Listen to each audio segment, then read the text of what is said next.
Good evening, everyone. Imagine with me a vehicle whose purpose is to protect wildlife, yet its only real brake pedal is to keep. I'm sorry. Good afternoon.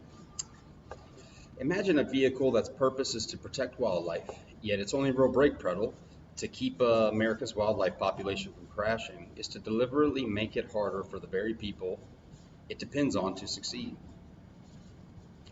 That is not a hypothetical. That is exactly how wildlife is managed in the United States today. Bear with me and I'll walk you through this. We are told that America has the most successful wildlife conservation model in the world. We have deer, elk, pronghorn turkey, species that were nearly wiped out a century ago, now number in the tens of millions.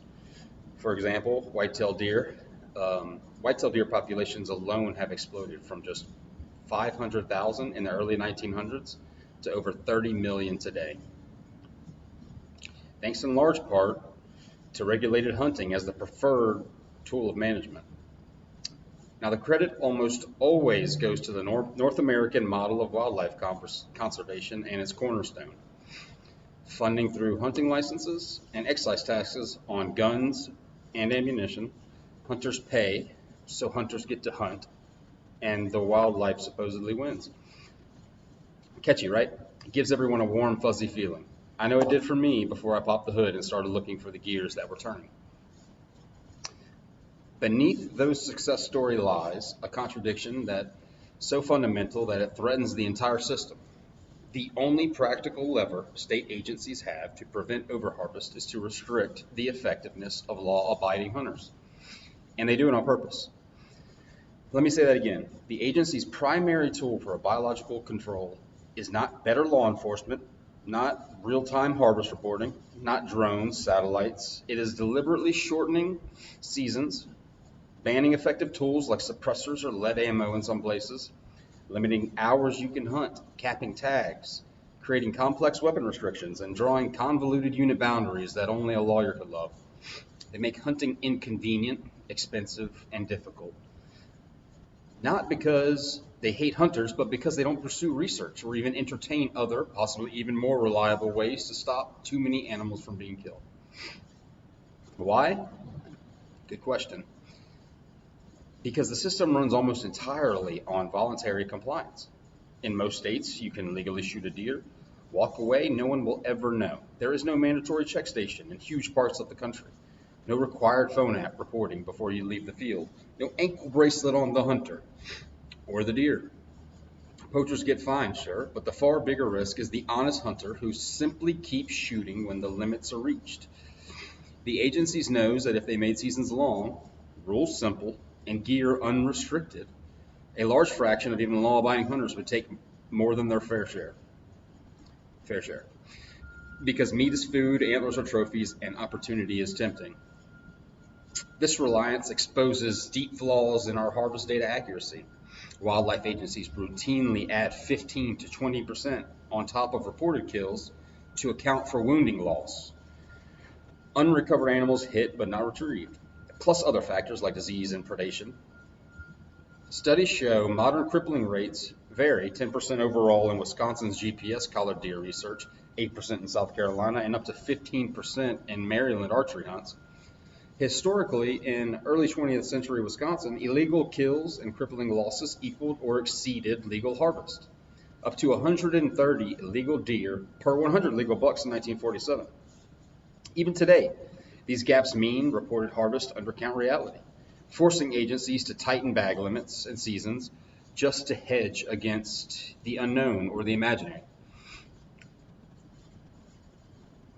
As one critique of the North American model puts it, politics, lawsuits, and social pressures often override science, allowing interference that risk overharvest every turn.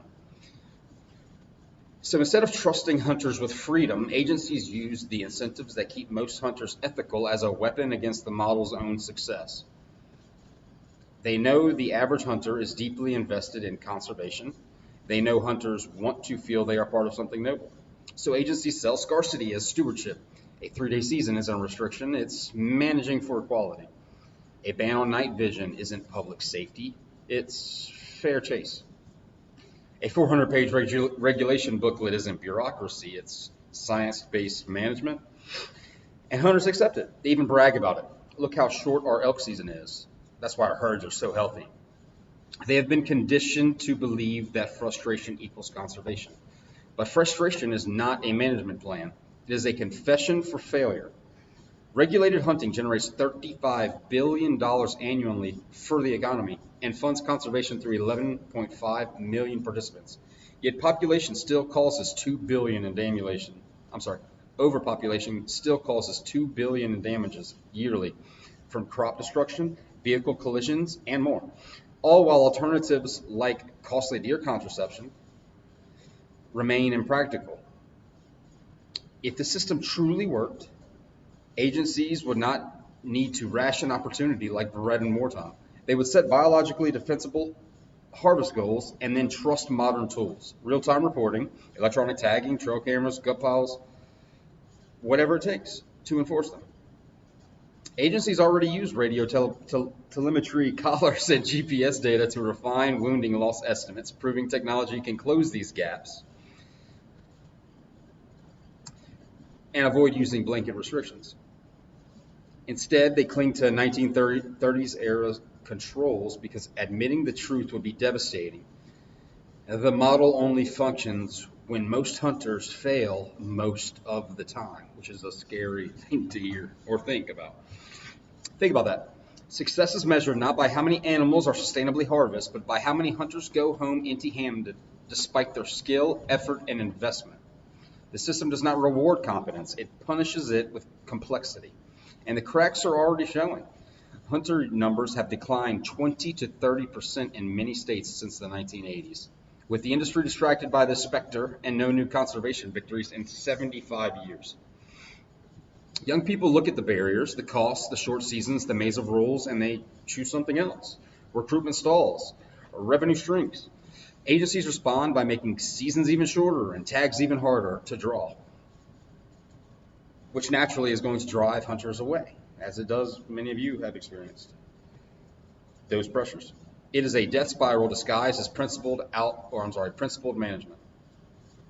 We can do better. We will. Mandatory real-time reporting is technologically trivial.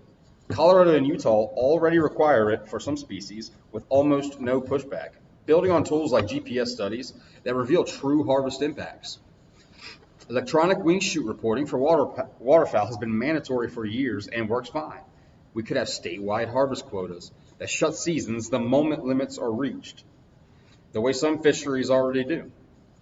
Preemptive laws could streamline local barriers, ensuring hunting safeties and efficacy in suburbs as well.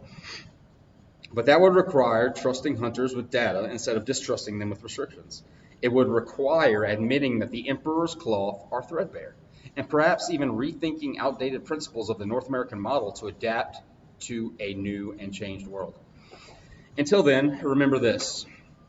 Every time an agency brags about a conservative season, what they are really saying is, we don't have any other way to stop you from killing too many. Wildlife deserves management built on transparency and technology, not on engineered frustration. Hunters deserve to be treated as partners, not as threats to be throttled. Thank you. I appreciate it.